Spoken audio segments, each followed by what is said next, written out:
Aner malakan yam kana sin kontin barwanti ba kaling an wala shanga badaka pa badak ron kina dangro ujin dangro de bakal bana right kaman shoda lat re which kajuba gwas and loke look dakteng machatin look and kor with the diedian ban madana chalat gwas ma ban jelinkel katin kona lat korodian shaluk shaje to kajen shanka baro ka pai badak ron kina dangro ujin dangro bakal re logo moni chateten wante share sap kiti chakamnial kata dan dong de look de jelukaja te mishi kulo gamen wenamo te michala the first vice president Dr. Machaten michala ne tin kontila prosecutory kede te konen gorge jeno de dak machade remain retigen ate garwa michala gwasemene ngai kondiale dak machane ka gwase dan chala do jen de ro de leka chirme chi konoling arialen de ro de leka je de je defend lawyer ka kenyam ka jen lukan koru dan wandien chaje peno ne de je ne te konla defend lawyer ka by right now che jojo no che je kana ngane che je ne tin kontila defend lawyer ka ke report dan en chalat gwaseme ka binyo ga yekel gwaseme ke report dan chalat kanyo ga ye dakuma chache ne tin kontil lat ka lugde chegatich ka do badana dong baji tikeje ke be testimony de bajalat reilok take to go to chalat gwaseme and dakuma char to weekend work very important to go kan ode gor kan ti chalat gwaseme ti dakuma chache right chawajen one na gor jeno de lugde de record de lugde de turke video de luga dan lokane je ketin kona balat dara kalat ke video to talk at chalat first vice president Dr. Machaten kwer kume ke kwera spele ayo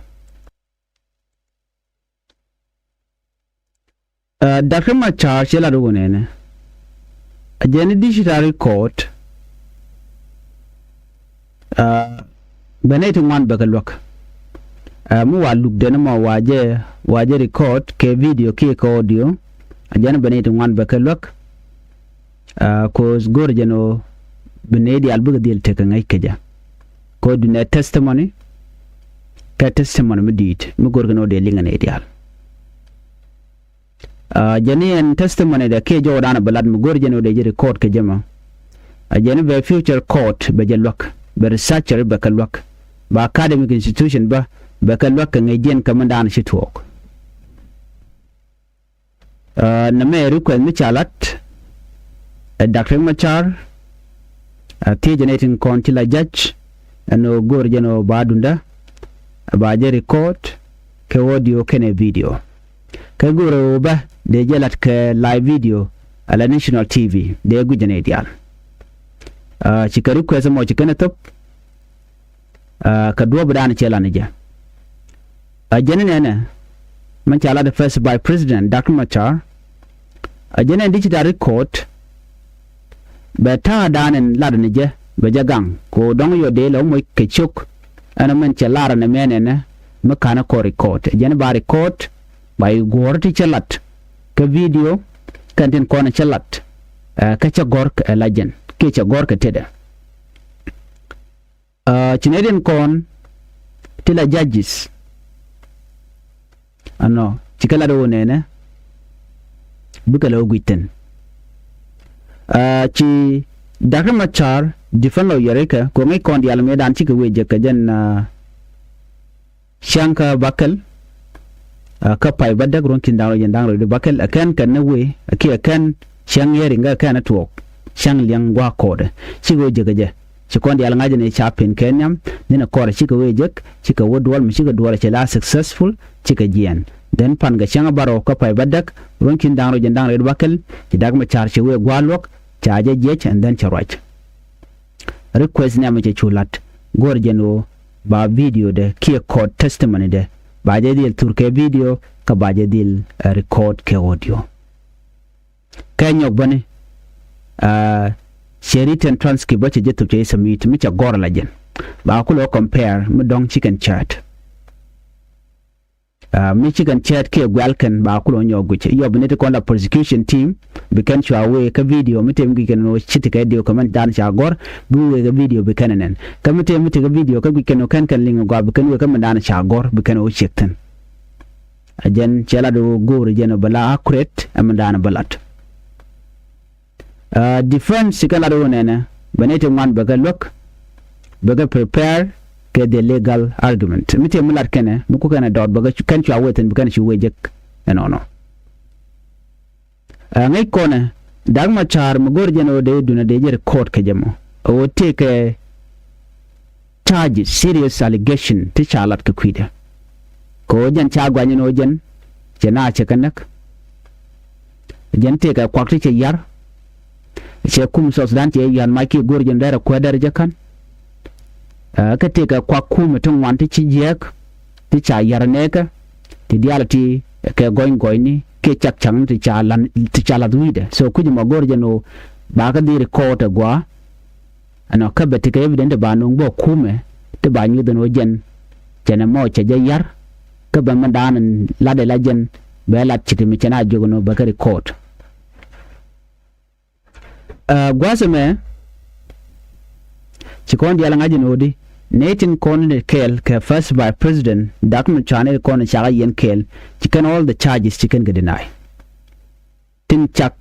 chak ke chak chang ne kon chalu duiden chicken kala chicken ke deny kan dial ken tele enough evidence to new do kon chaka roda mat ken why army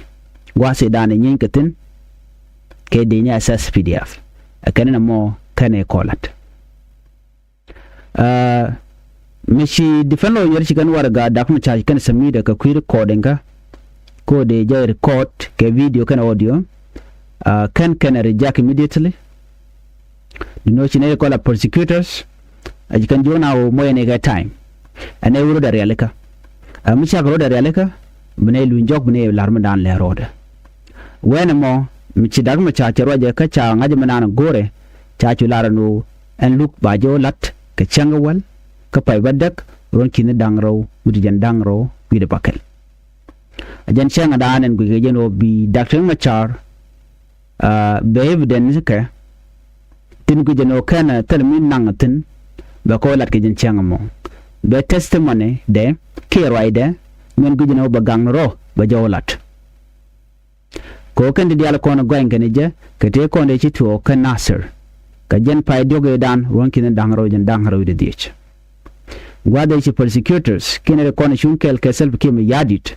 chikala do ne SPLA yo charen mat kel ken wai army ichi ken military garrison ke SSPDF base metre weekend Nasser ichi ken dak ka chwa de ni chop ku dan roje dang di baro tra de nya SSPDF soldier ichi wa connect ni changa mona awene ka general David Majudak meje kor meje to chinere kola prosecutors ten kwa ngani dak ma char kana neke ikala do di te ka me to one te ten ke yuru chup ke 58 million US dollar te cha dak ke cha yar ke cha na ngai kon di ati no ke charges ni ti badge ke te badge cha nok wi gani eno chicken galat ka chicken di ali kan de na no ti chi ka tok ko telev den trong telev den nyoda so right now ngai kono en look down look ni dak Machar chikon dial ngaji no jen politically motivated ko target ke liute ko dak Machar angu mi balel alo wan kan capability de eno jen rami mamudero lonka defend so kon dial chune no ne ka dial tele kala dwer katin kon ikan kalat of course mo da ne ko ndila ji lok tilat ke look kan ni ya pinye no ngam te dwer ke ngam te dwer but based on evidence ko na cha nyut jeno chineren kon tila ji asfela yo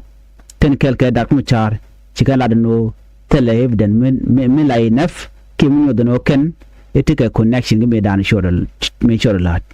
me chikala dikalan jeno ne jene ono no de ne kamni kormo de ne kapchongba Chige 2024 meji kon meji tuok kam nor waya mi ke dina SSPDF ne de konde waje kapchonga nga ke dini SPLA ayo ka jom chalat Gabriel Dwobla mano shike dini shuk 750 chikan ga deployed ka Nasser ko bikan dini SSPDF kana dini tin kana ngwanin wari bikan kamin kan kapchong ala local militia namo mashala da kan so tele kuma SPLA ayo tele ka part kamanan choralat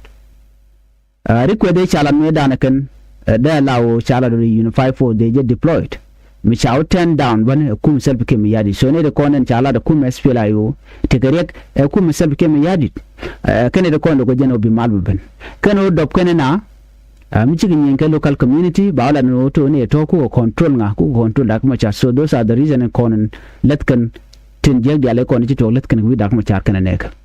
ajen ku nen ka konen tama bega ka evidence ken ka kwa evidence ken kwa ka deny ko tele tangible evidence mi nyodo ken ka tok de shirin mat ke me dan shora lat so jen dan shora lat na mo dagma cha lugde ba jo continue ka shangawal ka pai badda ko kin dangro jen dangro du bakal ala mande ban more information ban ka loling gwasan dan en chichang mo ju ko je han ba te mal bye bye